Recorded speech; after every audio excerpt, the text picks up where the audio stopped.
രണ്ടാമത് എപ്പോഴും ഞങ്ങളുടെ മേലെ ഒരു ആരോപണമുണ്ട് ഈ പാകിസ്ഥാൻ മുസ്ലിം പാകിസ്ഥാൻ. ഞാൻ കുറച്ച് തെളിവ് തരാൻ പോകുന്ന എങ്ങനെയാണ് ബന്ധം BJP-യും പാകിസ്ഥാൻ തമ്മിൽ. 1965 നമ്മൾ യുദ്ധം ചെയ്തു, 71 യുദ്ധം ചെയ്തു. 71 യുദ്ധം കോൺഗ്രസ് പാർട്ടി ഇന്ദിരാഗാന്ധി പാകിസ്ഥാനെ രണ്ടാക്കി.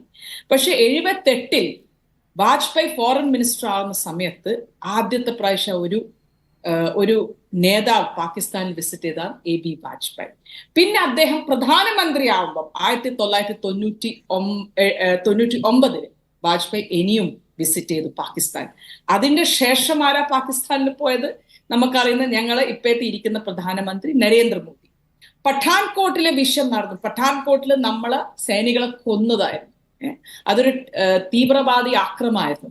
അതിന്റെ ശേഷം അമിത്ഷാ ആരെയെ വിളിച്ചത്? അത് അന്വേഷണത്തിന് ISI അത് ചെയ്തത്. അപ്പൊ അവരെ ബന്ധം നോക്ക്, പാകിസ്ഥാനും BJP-യുടെ ബന്ധം. ഞാൻ എല്ലാ തെളിവും നിങ്ങൾക്ക് ഇന്ന് കാണിക്കുന്നുണ്ട്. ഞങ്ങളെ ഭാഗത്തുനിന്ന് മൻമോഹൻ സിംഗ് 10 കൊല്ലത്തിൽ പ്രധാനമന്ത്രിയായ സമയത്ത് അവിടെ പോയിട്ടില്ല.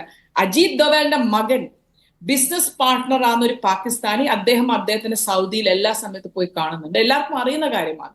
അപ്പൊ നിങ്ങൾ ഈ ബന്ധം നിങ്ങൾ എന്തുകൊണ്ട് പുറത്ത് പറയാത്തത്? നിങ്ങൾ എപ്പോഴും ഞങ്ങളെ മേലെ ചൂണ്ടിക്കാണിക്കുന്ന പാകിസ്ഥാൻ ഇസ്ലാം എന്ന്. ഇപ്പൊ എനിക്ക് മനസ്സിലാവേണ്ടത് പാകിസ്ഥാനെ ബഹുമാനിക്കണം എന്ന് പറഞ്ഞാൽ ഞങ്ങളല്ലാട്ടോ. പാകിസ്ഥാനെ ബഹുമാനിക്കണം എന്ന് പറഞ്ഞാൽ കഴിഞ്ഞ 2 ദിവസം മുമ്പ് വന്ന വീഡിയോ നിങ്ങളുടെ ആളാട്ടോ പറഞ്ഞത്. ഞാൻ എന്റെ പോയിന്റ് തീർക്കട്ടെ. നിങ്ങൾക്ക് എന്തും പറയാം, പക്ഷെ ഞാനിപ്പോ തെളിവ് കാണിക്കാം നിങ്ങളോട്. ആരാ അവിടെ പോകുന്നത്?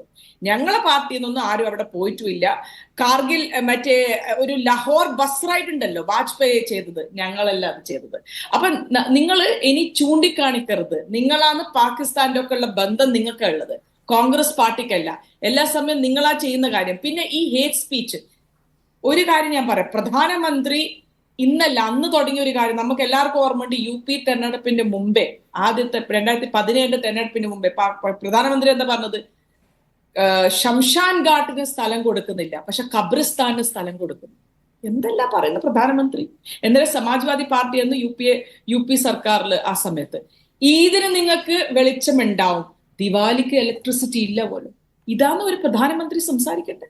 അപ്പൊ എന്താ പ്രധാനമന്ത്രി ചെയ്യുന്നതെന്നാ, പ്രധാനമന്ത്രി വോട്ട് കിട്ടാൻ പ്രധാനമന്ത്രി ചെയ്യും. പക്ഷെ നിങ്ങൾക്കറിയാം താഴ്ത്തട്ടിൽ ആ പാവപ്പെട്ട കുടുംബത്തിലല്ല അവിടെ യുദ്ധം, അവിടെ കൊലയാ നടന്നുകൊണ്ടിരിക്കുന്നത് മുസ്ലിംസും ഹിന്ദുസും തമ്മിൽ.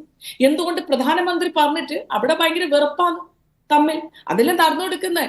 എന്തുകൊണ്ടാണ് ജുനൈദും നാസറിനും ജീവനോട് കത്തിച്ചത്? അത് നമ്മൾ ചോദിക്കണം.